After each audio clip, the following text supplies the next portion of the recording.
Hey kids, Charles Eccles, freedom to rule, blah blah blah. So I got asked to do another rant, and something about forcing religion on kids. A friend of mine named Miss Cross asked me to do it. Now, a quick note about Miss Cross: she is literally like the girl next door in like every 1990s movie, and she does like cosplay. I know, right? Anyways, first. The Santa rant. You actually believed in Santa till the person that talked to you about Jesus told you Santa was fake. Now think about it. Hold on. The main reason you're a Christian is because some dude, parent, preacher, imam, whatever, taught you Christianity to you as a child. You stopped believing in Santa because at some point the guys that teach you about Jesus told you Santa's fake. You are literally born into your religion. And Santa. You really think Muslim teenagers would strap a bomb to their chest if they weren't, from a sexually repressed environment that says, hey, man, you can have a bunch of virgins and have sex with for like ever. But first you gotta, just go run into that mall with this bomb on your chest, okay? Cool. Think about this one. This is like this little question I want you to ask yourself. What if your baby was kidnapped? Your Christian, diehard, Christian baby was kidnapped and raised by Muslims. In 18 years, is the baby going to be Christian or is it going to be Muslim? Be honest, and be honest when you're answering this question, because we both know the answer to that. If you're raised by Christians, you're Christian. If you're raised by Muslims, you're Muslim. If you're raised by Jews, you're Jews. If you're raised by Buddhists, you're Buddhist. If you're raised by guys that believe you have to wear this weird wooden penis thing on National Geographic, well, then you have to wear the weird wooden penis thing.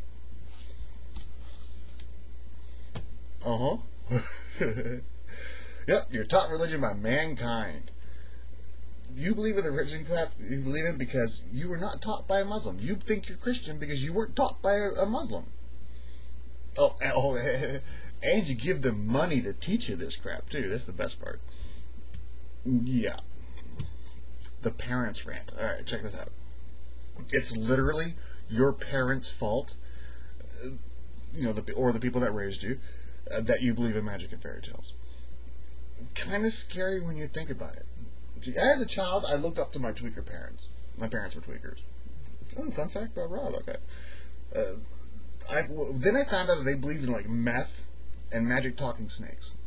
Magic talking snakes is from Genesis. And then they turned out to be tweakers. But that's a rant for a whole other day. Okay, well, we'll move on from that. Alright. The death rant. Ooh, yeah. You're gonna die. You're fracked. You're done. You're dead. You're a dead man walking. You're gonna die. It sucks, right? We're all gonna die. We're not special. We're all going to die. And we don't know when it's going to happen.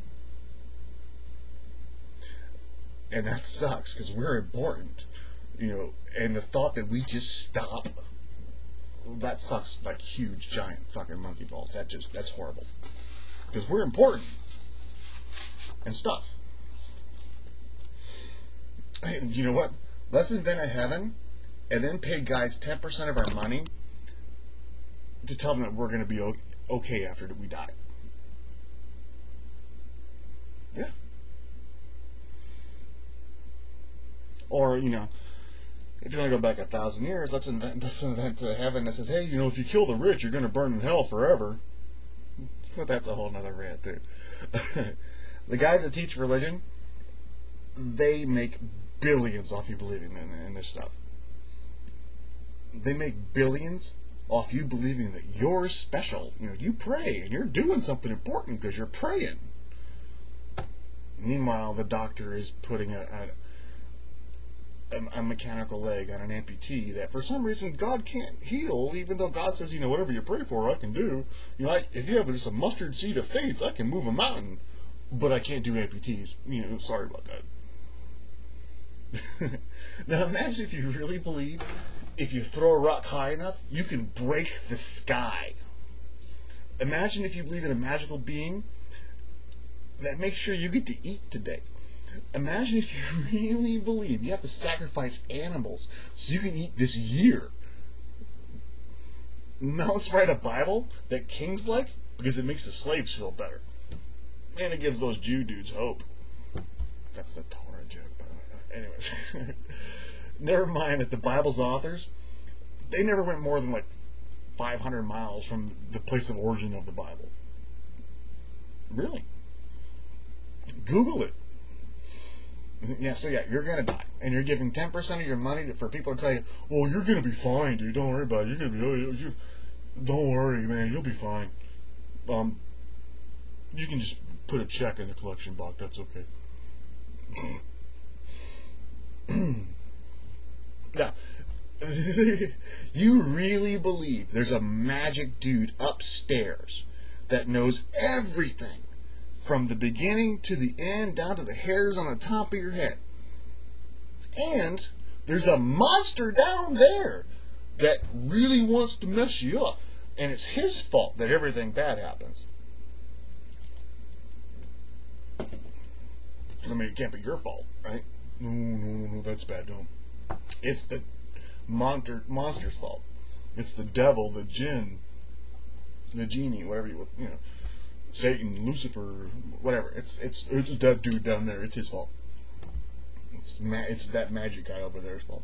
Totally not my fault. Because that guy I get 10% of my money to, he told me so. Oh, and everything you do is bad. Everything. I mean, if you even think about having sex with that chick over there, ooh, that's a mortal sin. You're going to go to... Oh, sorry, that's actually a veneral sin? Anyway. That's bad. Can't do that. Oh, Jesus, forgive me. Allah, forgive me. Let's stone that chick, Allah. Yeah, okay. Can't get to paradise. Oh. And you can't get to paradise without following what these dudes that you're giving money to are telling you to follow. You literally cannot do anything right unless you believe what these dudes are telling you. Otherwise, you're going to go to hell. Or purgatory, or... Oh, I forget the other one. Anyways, you get the point. Now, let's go get a Bible. See, one of my favorite questions... See, God's supposed to be like all-knowing. Like, he's like, you know, God! He knows everything. He's all-knowing. Alright? Now, the question I want to ask is, did the all-knowing God allow Satan to turn into a magic talking snake, Genesis 3.4, to convince Eve to eat the fruit that taught her she was naked, Genesis 3.7? So churches could make trillions of dollars telling you about Jesus Christ. He also taught us that also tells us that we're going to go to hell if we don't believe in him. Or if we think about boobies. That's Matthew 5:28. Do you not get that if God had never allowed Eve, I know that sucks, right? No sex. Or frickin' Satan into Eden, we would all pretty much be smoking pot with vegetarian lions and vegetarian dinosaurs. Just ignore the teeth that, you know, on them fossils, because, you know, they were all plant eaters and herbivores. They were all herbivores in the Garden of Eden. The lions and the velociraptors, they were all herbivores. Just don't worry about the teeth. The devil put them there to confuse you. Genesis 3:8. Genesis 3:9. God is all-knowing my ass. Seriously. By now, I'm assuming you grabbed a Bible and you're looking this stuff up as I'm going along. Genesis 3:9. All-knowing my ass. Alright? Genesis 3:10. They had no clue they were even naked. God let freaking Satan, Lucifer, the morning star, or whatever. In the Muslim one, in Islam, it's anyway. Adam and Eve is in Islam too, and it's a jinn or an ifrit, not actually Satan, but there's still the magic talking snake thing, I think. And anyways, Allah let an ifrit convince Eve to eat fruit too. Google it. Anyways. So God let freaking Satan tell him about nudity and fig leaves. Genesis 3:11. See, he does it again. All-knowing mass. I'm assuming by now you're reading Genesis. Genesis 3:11. He does it again. All-knowing, my anal orifice. Alright. Genesis 3:12. See, now, right then and there, this should tell you we are messed up as a species. Because Adam goes, but God, it's your fault for bringing me this woman. She made me do it. The first man copped out and went, bitch. But God, it's not my fault. Genesis 3:13. This is the fricked up part. The all-knowing God, he goes right to the woman. He says, what have you done? All-knowing, my rectal freaking orifice. Genesis 3:14. This is more evidence either God he's not paying attention or some weird mysterious plan. That's actually the Christian. That's like the religious cop-out. I actually don't want to blame Christians or anyone. It's just the religious cop-out. Well, it's a mysterious plan, and we as mortals can never actually understand. Even though we actually just figured out Higgs boson particle. Google it. It's a mysterious plan, you know. Woo! And now, the snake is finally the bad guy. Thanks for making an evil tree, God. Good job, dude. And then it goes, like a lot more bitching about, the magic talking snake. God, I no idea would ever show up stuff. Genesis 3:16. Tell me this stuff was not written by men. Genesis 3:16. Tell me this wasn't written by men. Genesis 3:19. Genesis 3:19. The freaking meat of it. You do understand.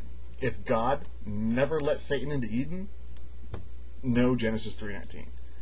God is all-knowing, right? Therefore, God invited Satan into Eden. And yet, an immortal being that lives forever, forever, non-stop,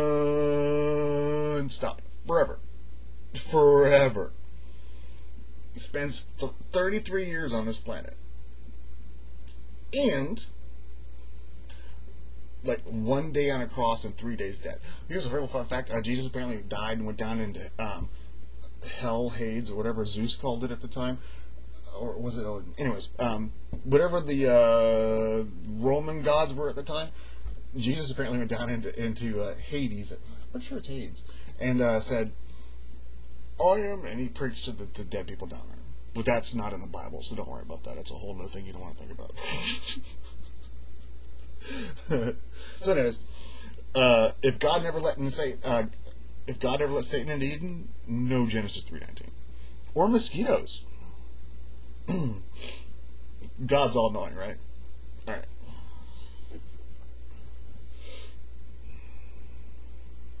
Oh, and here's the really fun part. Jesus knew he was the Son of God, and God, apparently. So, how is him, an immortal, infinite being, spending, a day on a cross and 3 days, behind a rock, a sacrifice to a massive, eternal, everlasting being?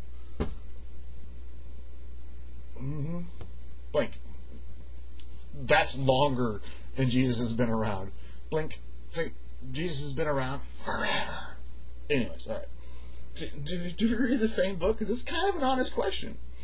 Especially considering how many different versions of the Bible alone there is. King James, you get the point. Well, thank you, kids. I went over, again. The average American has about a 12-minute attention span. I hope you liked it. I'm free to rule. Have a great night. And remember, these are only rants. They're not meant to be taken personally. If you take them personally, well, you're just stupid.